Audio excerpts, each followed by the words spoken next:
Hi, hi, hello. Hello, hello, hi. Shalom, my student. How are you today? Are you fine? Yeah, I hope you're in good health. Today, we will learn thematic again. Pastikan kamu sudah prepare, siapkan buku tematik kamu, ya. Buka halaman 54. But before that, I want to invite you to pray. Let's pray. Our Heavenly Father, we say thank you for your blessing, for your kindness, for your grace, for everything that you have done in our life until today. God, now we want to study thematic. Please guide us, help us to understand all of this topic. Thank you, God. In the name of Jesus Christ, we pray to you. Amen. Oke, student, pastikan bagi kamu-kamu yang baru berkunjung ke channel ini, like dan subscribe, oke?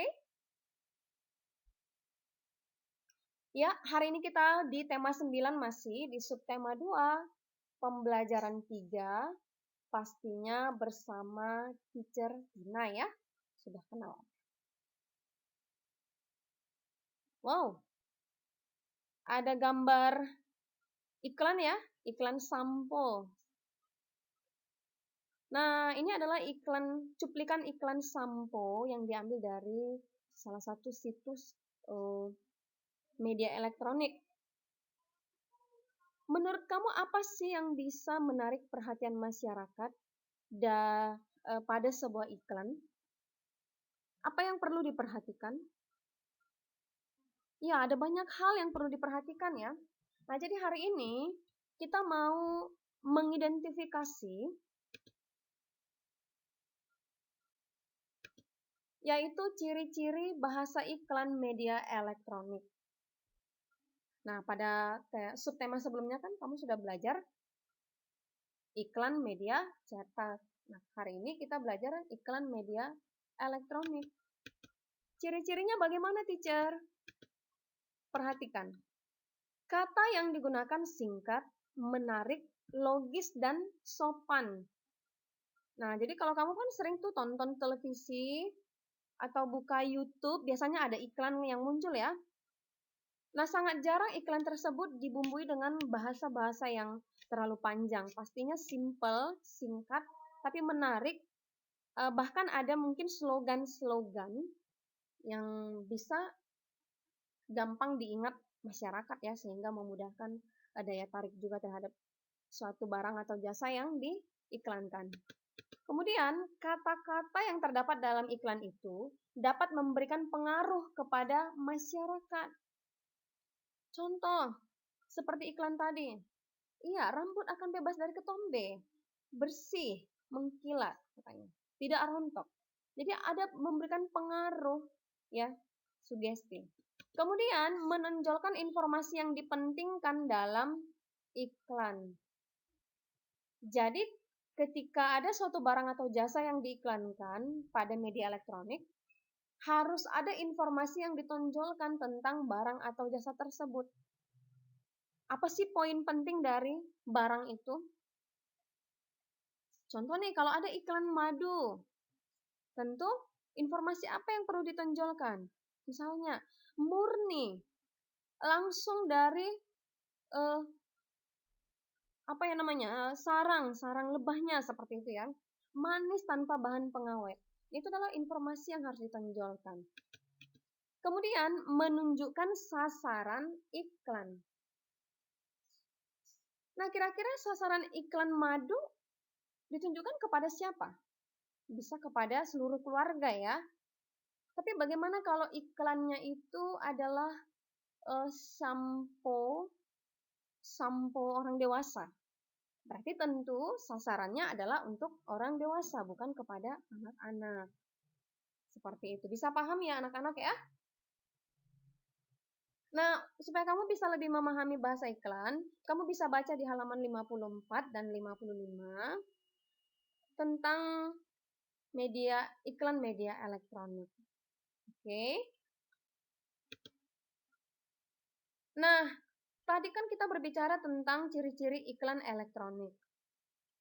Pembuatan iklan elektronik itu kan memerlukan proses yang panjang ya, Nak ya. Dan tentunya melibatkan banyak pihak. Nah, tahukah kamu ketika ada suatu proses pengerjaan sesuatu hal yang melibatkan banyak orang, apa yang akan terjadi jika pihak yang satu dan pihak yang lainnya tidak mampu bekerja sama dengan yang baik, bekerja sama dengan baik? Menurut kamu apa yang akan terjadi? Maka tentu tidak akan mencapai hasil yang memuaskan. Oleh sebab itu, tahukah kamu bahwa persatuan dan kesatuan dapat dimaknai dalam berbagai aspek kehidupan? Ya, kamu bisa buka halaman 56 dan halaman 57 ya. Yang pertama ada Festival Kebudayaan Nusantara. Contohnya adalah Festival Gunungan yang ada di Yogyakarta. Apa makna persatuan dan kesatuan yang bisa diambil dari kegiatan ini? Yaitu memberikan pemahaman nilai-nilai luhur. Seperti apa? Gotong royong. Kemudian saling menghormati. Meskipun ada perbedaan. Karena apa? Perbedaan dapat membuat masyarakat saling melengkapi untuk menciptakan kehidupan yang aman dan damai. Lalu, yang berikutnya adalah toleransi dalam keragaman. Tahu kan toleransi? Saling menghormati, menghargai perbedaan ya. Itu namanya toleransi. Apa yang sedang dilakukan pada gambar berikut? Ya, benar kamu semua. Kegiatan bergotong royong, membersihkan kawasan komplek rumah ya.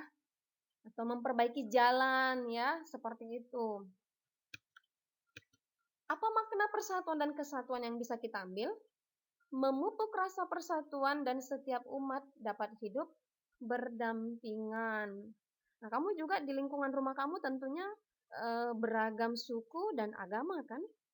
Tetapi berupayalah supaya kamu bisa menciptakan hidup rukun berdampingan. Bisa ya? Tidak boleh saling menjelek-jelekkan. Meskipun berbeda suku, bahkan berbeda agama. Itulah yang dikatakan toleransi dalam keragaman. Yang ketiga adalah tolong-menolong.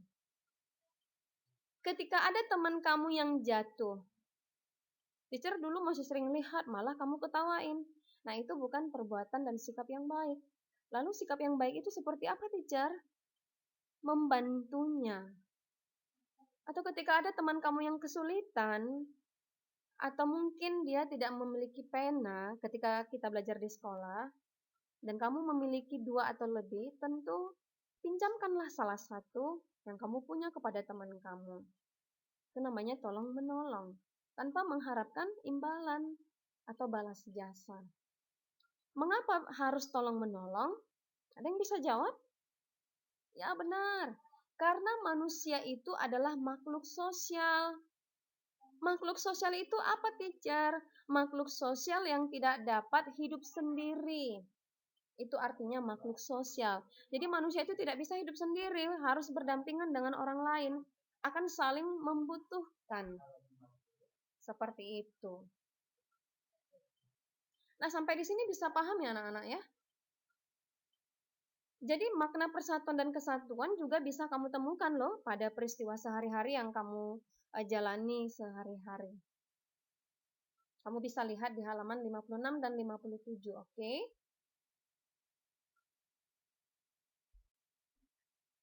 Nah, salah satu tujuan dibuatnya iklan kan tadi untuk apa? Untuk menarik minat masyarakat. Kenapa? Supaya kegiatan ekonomi bisa tetap berjalan dengan seimbang. Masih ingat kan kegiatan ekonomi? Ada produksi, distribusi, dan konsumsi, benar.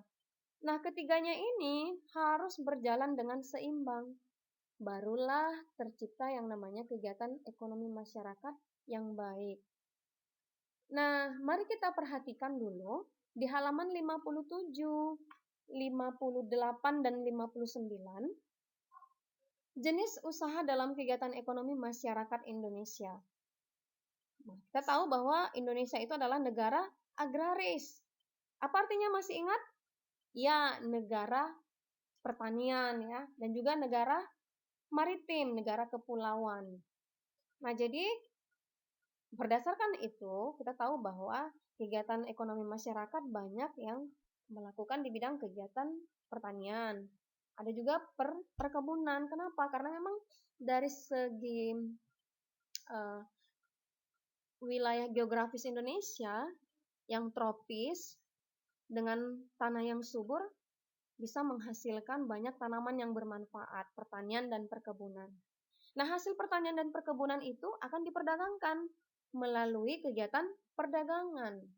Dan bukan hanya itu, negara kita juga kaya akan bahan-bahan tambang loh, Nak. Pertambangan seperti di Freeport Papua, di Kalimantan juga ada, ya kan? Nah, ini adalah kawasan-kawasan pertambangan. Ini adalah aset bangsa kita yang harus kita jaga sumber daya alamnya. Kemudian ada perhutanan, iya. Jadi negara kita juga masih didominasi oleh hutan tropis ya, hutan hujan tropis. Ini juga harus dijaga dengan baik. Dari perhutanan apa yang bisa dihasilkan untuk kegiatan ekonomi? Ya, dari kayu pohon.